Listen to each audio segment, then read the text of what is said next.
kasagaran nato nga kinaiya kana bitawng kinaiya nga maguna ang atong prejudices, maguna ang atong mga biases, maguna ang atong negatibo nga panghuna-huna mahitungod sa usa ka lugar o usa ka tawo. O doon na kitay giingon nato nga atong gipaningkamutan sa pagpahilayo o dili kita ganahan makigsuod ana niya o dili kita ganahan mutamak ni anang lugara tungod kay doon na kitay nadungog kaniadto bahin kaniya o bahin usab ni anang lugara. So natin mga gitawto nga wherever we go, dala-dala nato ang atong mga biases. Mainumduman na ako gatong ga-assign ko sa agusan, ingon kayo na akong nanay, ayaw pag-adto, dagan na ba nag-rebelde dito?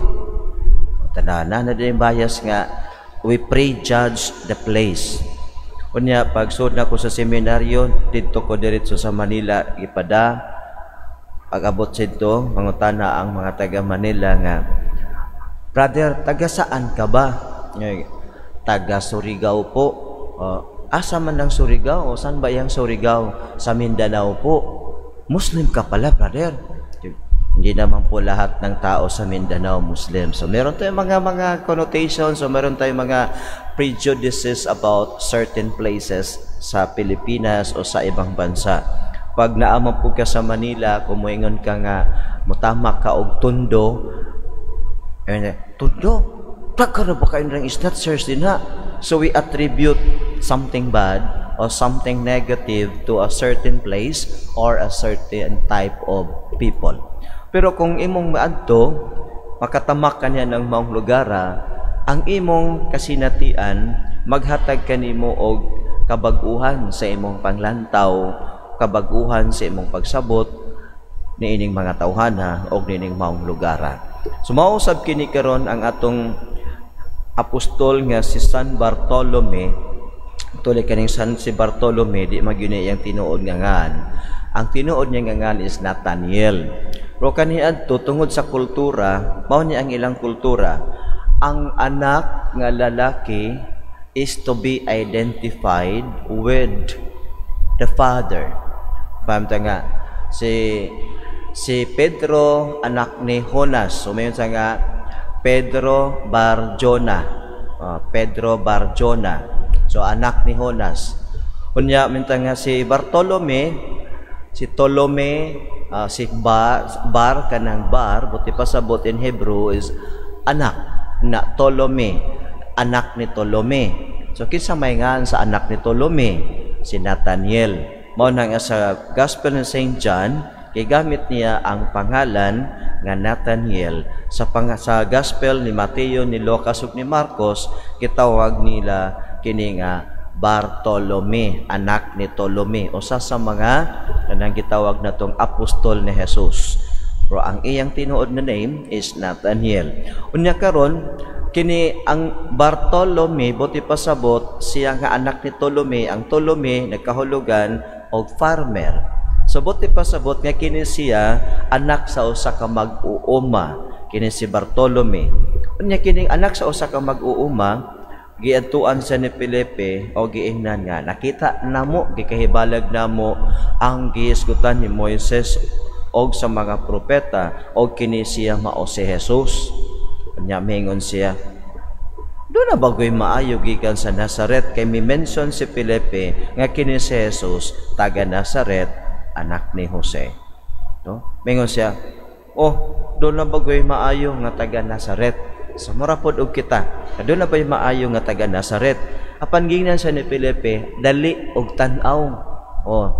So yung siya nga, before you judge the person, come and see, come and experience who this person is before you make a judgment. Mabata nga napot ay giingon nga mga saying nato nga, don't judge a book by its cover, read its content. Perhaps the content is nice, perhaps the content may change your life, but perhaps the cover may not be attractive as what you think. Now, kung ingon ini mga kaigsuunan, gituduan kita og mga butang nining atong ebanghelyo. Unya pag-adto karon ni Bartolome or Nathaniel kang Jesus, mingon si Jesus, ani ay usa ka Israelita nga wahay ikasaway. Og mingon sa giyon sa man imong pagkaila. Oh, I saw you under the fig tree before Philip called you. Og mingon si Nathaniel, magtutudlo, ikaw mao ang anak sa Dios. Ikaw ang hari sa Israel. But Jesus said, ituo ka ba kay giingnan ko ikaw nga nakita ko ikaw o lalom sa kahoyng igira. Daghan pa, no? Daghan pa ang mga kahibulungan nga imong makita. So, una, itudluan kita sa tong ebanghelyo karon nga to bracket our gitawag prejudices, our biases against this place or against a clan or against a person. Bracket that and allow yourself to experience who that person is and what kind of place that one. So mao ni nga nindot kaayo nga kanang atong kinaiya pod nga kusog kaayo ta mo make a judgment before we experience the person. Manindot pod nga mahimo kita kang San Bartolome or San Nathaniel nga miubukla, miabli, miukab sa iyang kaugalingon aron sination kung kinsa si Jesus. Mao man usab kita muukab sa atong kaugalingon aron sination ang atong isig katawo. Labi na kining mga kabus kay kining panahona kitagaan gayud og emphasis pag-ayo gibug-aton ang kahimtang sa mga kabus diha sa atong simbahan. Mabito nga naatay BEC, natay synodality aron paghatag og bugat gibug-aton nga pagtagad sa mga kabus. Kay ang mga kabus mo'y kanunay biktima sa gitawag nato nga prejudices, mga biases sa mga tao. Kay sa atong pagtan-aw kung nagpuyo ka sa usa ka congested area, what is in the back of the mind, these people are like this. These people are snatchers, drug pushers, whatever. But when we go and when we come into when we connect with them, makita nimo nga mga buutan man di ay ning mga tao nga nagpuyo ni anang gitawag nato nga congested areas, gitawag to nga Islam areas. These are good people. There are good people there. Maybe even more good than you. Nakaroon tanaw to nga si Nathaniel miukab niini og miadto siya kang Jesus. Iyang giadto maybe out of curiosity, but when he encountered Jesus, there was a change. He came to believe. He came to believe, you are the Messiah. Ikaw mao ang anak sa Dios. Ikaw ang hari sa Israel. But Jesus said, mituo ka ba kay tungod kay giingnan ko ikaw, nakita ko ikaw didto sa ilalom sa kahoyng igira, makakita kag mas kahibulungan pa niini. So ikaduha nga atong katunon kana bitong we allow Jesus to work miracles in us. Primero kana bitong we open ourselves, we inhibit or prohibit ourselves nga to make a judgment for these people. Encounter first that person or that place.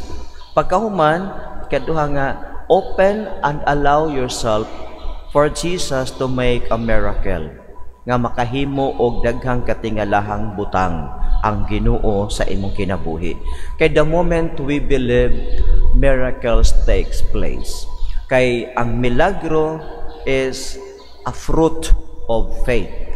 When we believe, miracles are taking place in our lives. Mabito nga sa mga Gospels, kung itong tanawon, there are certain circumstances nga maingon si Jesus sa mga tao, nagtuo ka ba nga makaayo ko kanimo? And he said, yes Lord, we believe. Unya, na mga higayon pod nga, ang pagtuo sa laing tao is applied to another person. Unya, because of that faith, miracles happen. So kumao ni mga igsuon, ang atong pagtuo kang Jesus, we already encountered Jesus. When we encounter Jesus, we believe. And when we believe, we will see more miracles. We will receive more miracles in our lives. we will experience the goodness, the greatness of Jesus sa atong kinabuhi. So, duha ka butang, mukat-on kita. Pag-ukab sa atong kaugalingon, alang sa pag-encounter sa mga tao nga kaniadto we prejudged, or sa mga lugar nga atong gi-prejudge kaniadto, o ikaduha, pagtugot sa ni Jesus nga mubuhat og mga milagro dinhi kanato. When we continue to believe, then we will see more miracles taking place in us. Panindog kita katong ipadangat ang atong mga panghaliya. Sa pagpasidungog nato nining apostol, masaligon kitang modangup sa Amahan, binuksan ang atong kasing-kasing diha sa pag-ingon, Amahan, dungga ang among pangamuyo. Amahan, dungga ang among pangamuyo.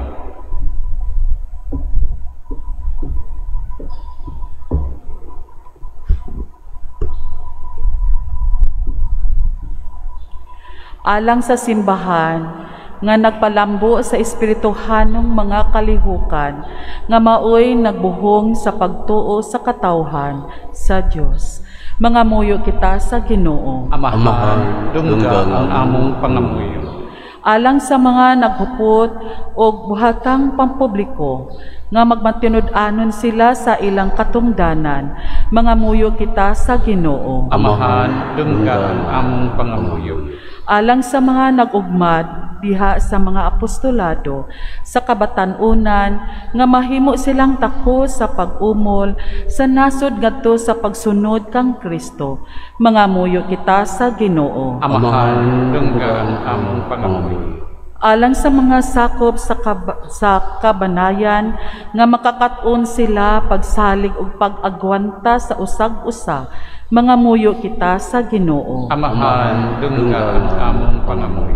Nga ay untang isipon nga takos ug mapuslanon alang kanamo nga ang halangdong Teopilo Kamumot Obispo Joel Sibaripari mabayo na sila ngadto sa altar sa mga santos, mangamuyo kita sa Ginoo. Amahan, dungga ang among pangamuyo.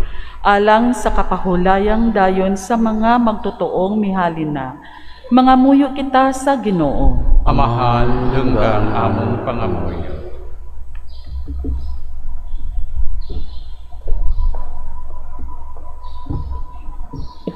Mga aguhop nga Amahan, sa pagbayaw namo sa among mga pag-ampo, binuligan ni San Bartolome, tudloy kami sa pag-amuma sa uban o sa pagsalig sa imong kamanggihatagon. Pinaagi ni Kristo among Ginoo. Amen.